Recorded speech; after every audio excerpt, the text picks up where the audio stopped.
नमस्कार, आप देख रहे हैं एबी स्टार न्यूज। मैं हूं आपके साथ सपना वर्मा। वक्त हो चला है अपना उत्तर प्रदेश का। बुलेटिन की शुरुआत मथुरा की खबर के साथ। 27 जून को रामनाथ कोविंद का दौरा है, जिसके बाद तमाम रूप से तैयारियां शुरू हो चुकी है। तैयारियों का जायजा अधिकारी ले रहे हैं। राष्ट्रपति रामनाथ कोविंद 27 जून को धर्मनगरी वृंदावन के दौरे पर आ रहे हैं। राष्ट्रपति नगला रामताल स्थित कृष्णा कुटीर महिला आश्रय सदन पहुंचेंगे। साथ ही ठाकुर बाके बिहारी के दर्शन के लिए भी आ सकते हैं, जिसके बाद ही प्रशासन ने तैयारियां तेज कर दी है। डीएम नवनीत सिंह चहल समेत एसएसपी डॉक्टर गौरव ग्रोवर सहित अन्य अधिकारी लगातार तैयारियों का जायजा ले रहे हैं। इसी कड़ी में शुक्रवार को भी अधिकारी कृष्णा कुटीर महिला आश्रय सदन पहुंचे, जहां उन्होंने सदन के भवन और आसपास के क्षेत्र का बारीकी से निरीक्षण किया। वहीं आश्रय सदन परिसर के बराबर खेत में पीडब्ल्यूडी की ओर से बनाए जा रहे 5 हेलीपैड का भी निरीक्षण किया गया और कार्य में तेजी लाने के निर्देश दिए गए।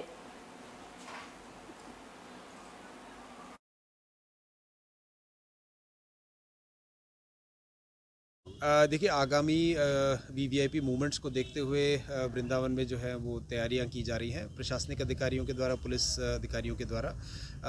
जो एरिया है वहां पर आवश्यक जो व्यवस्थाएं हैं उनको सुनिश्चित किया जा रहा है। प्रयागराज के हंडिया में बार एसोसिएशन के चुनावों की तैयारियां तेज हो चुकी है। इसको लेकर अध्यक्ष पद के लिए 4 लोगों ने नामांकन भी दिया है। हंडिया तहसील के बार एसोसिएशन चुनाव की तारीखों का ऐलान हो चुका है, जिसके बाद 6 जुलाई को बार एसोसिएशन का चुनाव होगा। नामांकन के पहले दिन चुनाव कार्यालय से 44 पर्चों की बिक्री हुई और अध्यक्ष पद के लिए 4 अधिवक्ताओं ने नामांकन किया। वहीं इस दौरान अधिवक्ता परिषद चुनाव पर बात करते हुए वरिष्ठ अधिवक्ता महेंद्र कुमार सिंह ने बताया कि बार अध्यक्ष पद के लिए हर साल चुनाव होना चाहिए, लेकिन वर्तमान अध्यक्ष की दबंगई के कारण पिछले 4 सालों से अध्यक्ष पद का चुनाव नहीं हो सका था, जिसके बाद काफी कोशिशों के बाद चुनाव की तारीखों का ऐलान हुआ और 6 जुलाई को अधिवक्ता परिषद का चुनाव होगा, जिसके बाद अधिवक्ता परिषद में खुशी का माहौल है।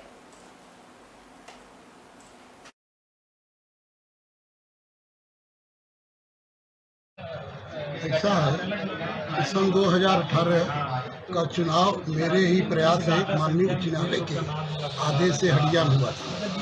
18 के बाद में कथित अध्यक्ष अशोक मिश्रा जब अध्यक्ष के चुनाव में आया तो तानाशाही रवैया अपना करके हंडिया में चुनाव नहीं होने दिया, जबकि हमारे बाइलाज में है कि 1 साल में चुनाव होना चाहिए।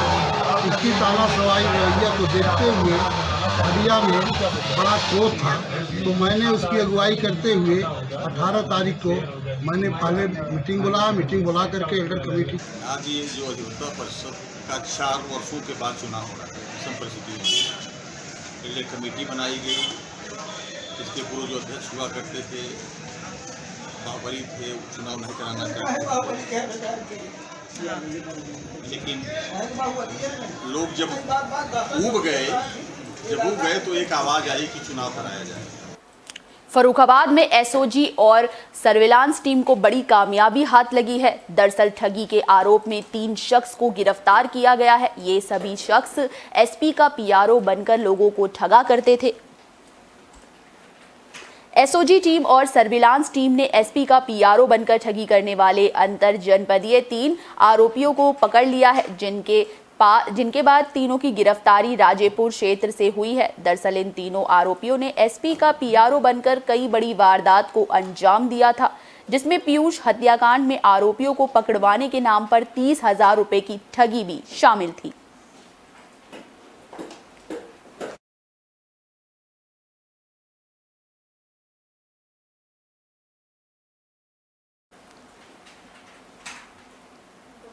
प्रतापगढ़ में एडीजी ने ग्राम प्रहरियों के साथ बैठक की। इस दौरान उनकी समस्याओं को सुना गया और जल्द से जल्द उन समस्याओं को हल करने की बात कही गई।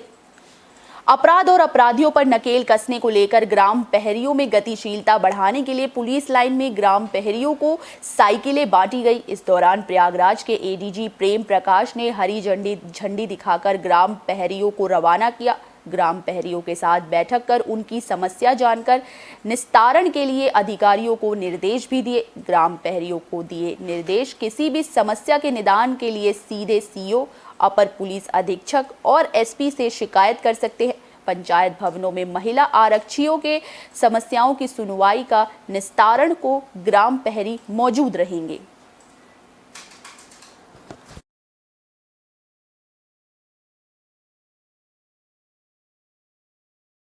आज ग्राम प्रहरी यहाँ पर इकट्ठे हुए हैं और जनपद प्रतापगढ़ में इनको सभी को वर्दी दी गई है और साथ ही साइकिल इनको अलॉट की गई है। नई साइकिलें ये सभी को प्रदान कर दी गई है जिससे कि गांव में लगातार गश्त करें। आज इनको आश्वासन दिया गया है कि आप जो भी असला अप्लाई करेंगे उनको लाइसेंसी असला दिलाया जाएगा। इनके पास जो बीट बुक है उसके लिए मेंटेन करने के लिए बता दिया गया है और ग्राम क्षेत्र में जो भी अपराधियों का मूवमेंट होता है या वहाँ के हिस्ट्री शीटर हैं, वहाँ के जो गलत धंधे होते हैं, उनके बारे में लगातार ये सूचनाएं दें। फिरोजाबाद में मां कामाख्या देवी के दर्शन करने के लिए श्रद्धालुओं की भारी संख्या उमड़ी। इस दौरान अंबुबाची नाम का एक महोत्सव बड़े धूमधाम से मनाया गया। फिरोजाबाद के कस्बा जसराना में स्थित मां कामाख्या धाम में मनाए जाने वाले अंबुबाची महोत्सव के तहत 3 दिन से बंद देवी के मंदिर के पट शनिवार को खुल गए।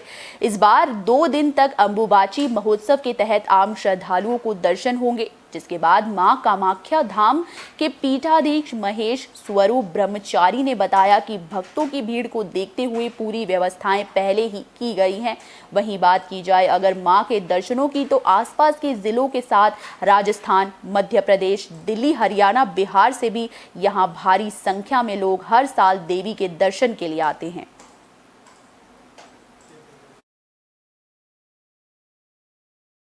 कार्यक्रम का विषय यह है कि भगवती मां कामाख्या के अंबुबाची महोत्सव, जिसे कहते हैं कि 3 दिन के बाद पट खुलते हैं भगवती के। ये मासिक धर्म के ऊपर होता है, ये अंबुबाची महोत्सव होता है। इसको जो है माताओं ने आज जो है भगवती के पट खोल करके भगवती का स्नान, भगवती का श्रृंगार और भगवती का भोग लगा करके बड़ी प्रसन्नता से, बड़े तन्मय से भगवती को प्रसन्न करने के लिए, स्वतः प्रसन्न होने के लिए आज भगवती का जो है अंबुबाची महोत्सव का दर्शन का समय है। सभी माताओं ने बड़े प्रेम से जो है भगवती का श्रृंगार किया है। कानपुर में महिला दरोगा की गिरफ्तारी की गई। दरअसल महिला दरोगा पर रंगदारी मांगने का आरोप है, जिसके बाद महिला दरोगा को गिरफ्तार किया गया है।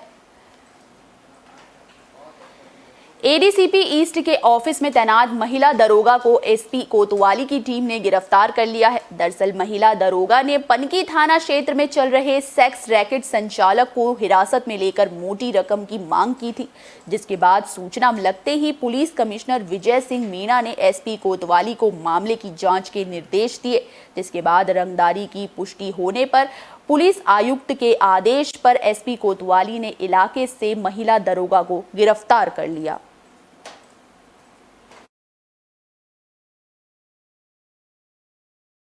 गोपनीय सूचना के ऊपर कार्रवाई करते हुए कानपुर पुलिस ने आज कुछ लोगों को हिरासत में लिया है, जिनमें से कुछ पुलिसकर्मी हैं और कुछ अन्य लोग हैं। 2 मुकदमे दर्ज किए गए हैं। पहला मुकदमा एक्सटॉर्शन, मारपीट इत्यादि से संबंधित है, सुसंगत धाराओं में दर्ज की गई है।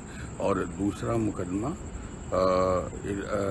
गैर कानूनी देह व्यवसाय से संबंधित है, जिसे संबंधित सुसंगत धाराओं में दर्ज की गई है। दोनों की विवेचना प्रचलित है और गुण दोष के आधार पर आवश्यक कार्रवाई की जाएगी। बुलेटिन के आखिर में बात गाजियाबाद की। गाजियाबाद में बदमाशों के मन में कानून व्यवस्था का डर इस कदर हावी हुआ कि वो हाथों में तख्ती लेकर सीधा थाने पहुंच गए और सरेंडर किया। इस दौरान बदमाशों के दिल में दहशत नजर आई। यूपी में बदमाशों के मन में कानून के प्रति डर बैठता जा रहा है। इसी कड़ी में थाना लोनी बॉर्डर पर अपराधियों ने सरेंडर किया। हाथ में तख्ती लेकर थाना लोनी बॉर्डर पर पहुंचे गैंगस्टरों ने सरेंडर किया। ये दोनों वांछित चल रहे थे। अब ऐसे में अपराधियों का ये कदम दिखाता है कि यूपी में अब बदमाशों की खैर नहीं, क्योंकि पुलिस प्रशासन अब अलर्ट है।